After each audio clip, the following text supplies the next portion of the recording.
Welcome to Kanishka IAS. మనకు TGPSC group 1 notification ఇచ్చి కూడా దాదాపు సంవత్సరం గడిచిపోయింది. లాస్ట్ ఇయర్ February 19కి నోటిఫికేషన్ ఇచ్చినట్టు తెలుసు మనందరికీ. ఆల్మోస్ట్ 1 year కూడా అయిపోతుంది. ఇంకా రిజల్ట్ మాత్రం ఇవ్వలేదు.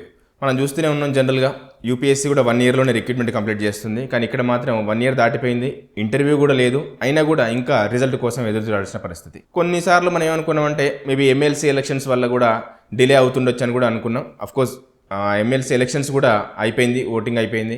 సో రిజల్ట్ అసలు ఎప్పుడు వస్తుంది? రిజల్ట్ వచ్చిన తర్వాత కూడా మనకు చాలా ప్రాసెస్ ఉందని చెప్పేసి మనం నోటిఫికేషన్లో చదివాం. అఫ్కోర్స్ మన నుంచి ఏవైతే మార్క్స్ సంబంధించినవి కానివ్వండి, లేకపోతే కౌంటింగ్ సంబంధించి కానివ్వండి, రెస్పాన్స్ తీసుకొని మళ్ళీ రీకౌంటింగ్ చేయడం, ఇలాంటివన్నీ కూడా ప్రాసెస్ చాలా ఉంది. సో అసలు రిజల్ట్ ఎప్పుడు ఇస్తారు, అసలు ఇంకెంత టైం పడుతుంది అనేది మాత్రం అభ్యర్థుల్లో చాలా వరకు ఒక పెద్ద క్వశ్చన్ మార్క్గా మిగిలిపోయింది. దీని గురించి మనకు institute director Mahender Reddy sir గారు ఎక్స్ప్లెయిన్ చేస్తారు. మనం అనుకున్నట్టు February 19కే దాదాపు 1 year అయిపోయింది. ఎగ్జాక్ట్లీ నోటిఫికేషన్ వచ్చి 1 year లోపు రిక్రూట్మెంట్ అవుదాం అనుకున్నాం. వాస్తవంగా మెయిన్స్ ఎగ్జామ్ జరిగే వరకు అదే స్పీడ్ కనిపించింది. సో మెయిన్స్ ఎగ్జామ్ అనేది మనకు అయిపోయి చాలా కాలం అవుతున్నా కూడా రిజల్ట్స్ అంటే ఎవాల్యుయేషన్ పద్ధతిగా చేయడం, 2 సార్లు ఎవాల్యుయేషన్ చేయడం, తర్వాత 1-2 సార్లు చెక్ చేసుకోవడం, దీనివల్ల ట్యాబ్లేషన్ అవన్నీ అయ్యాయి అన్నది మనందరికీ తెలిసిందే. యాక్చువల్గా ఒక 10 days క్రితమే రిజల్ట్స్ అన్నట్టుగా పత్రికలు కానీ ఇక్కడ అక్కడ అడావుడి అనేది మనకు కనిపించింది. చివరికి తీరా ఇప్పుడు మనం చూస్తే ఏంటంటే ఎమ్మెల్సీ ఎలక్షన్స్ వల్ల కొంత ఆలస్యం అయ్యొచ్చు. వాస్తవంగా ఎమ్మెల్సీ కోడ్ అడ్డం కాదు, మనకు ఆల్రెడీ చూస్తే కనుక సిడిపిఓ రిజల్ట్స్ ఇచ్చారు, దానికి ఏ రూల్ అప్లికబుల్ అయితే దీనికి అదే.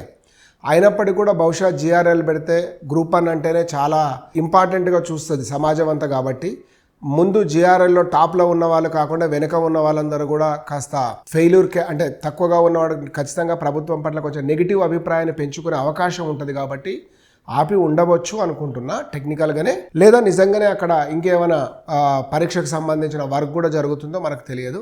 సో ఒకవేళ నిజంగానే ఎమ్మెల్సీ ఎలక్షన్ల కారణంగా ఆలస్యమైంది అనుకుంటే కనుక డెఫినెట్లీ మనకు ఈ యొక్క రిజల్ట్ అనేది త్వరలోనే ఒక 4-5 daysలో ఎక్స్పెక్ట్ చేయొచ్చు అని నేను వ్యక్తిగతంగా అనుకుంటున్నా. బహుశా ఈరోజు మనం చూస్తే పోలింగ్ కూడా అయిపోయి ఉంది ఎమ్మెల్సీ, కాబట్టి వెరీ సూన్ మనకు ఒక మ్యాక్సిమం ఒక 7 days 4 or 5 days అనుకున్న దగ్గర అంతలోపు రిజల్ట్ వచ్చే అవకాశం అయితే ఉంటుంది అని మనం భావించవచ్చు. ఇంకా బయట కొన్ని వార్తలు వినిపిస్తున్నాయి, సిలబస్ అని ఇదని, అవన్నీ మనకి ఇప్పుడు అనవసరమైన విషయాలు. ఏదున్నా పబ్లిక్ సర్వీస్ కమిషన్ వచ్చి మనకు బహిరంగంగానే అన్ని విషయాలు చెప్తుంది. కాబట్టి అది వచ్చినప్పుడు మనం చూద్దాం, అథెంటిక్ సోర్స్ ఏమైనా ఉంటే మనం చూద్దాం. అంతలోపు మాత్రం మీరు ప్రిపరేషన్లు కంటిన్యూ చేస్తున్న వాళ్ళు జనరల్ టాపిక్స్ మారనివి, హిస్టరీ, జాగ్రఫీ, పాలిటీ, ఎకానమీ లాంటి బేసిక్స్ మాత్రం మీరు రెగ్యులర్గా చదువుతూ ఉండండి. సో మీకు అది యూస్ అవుతుంది అన్నది మనం చూడొచ్చు. Thank you are.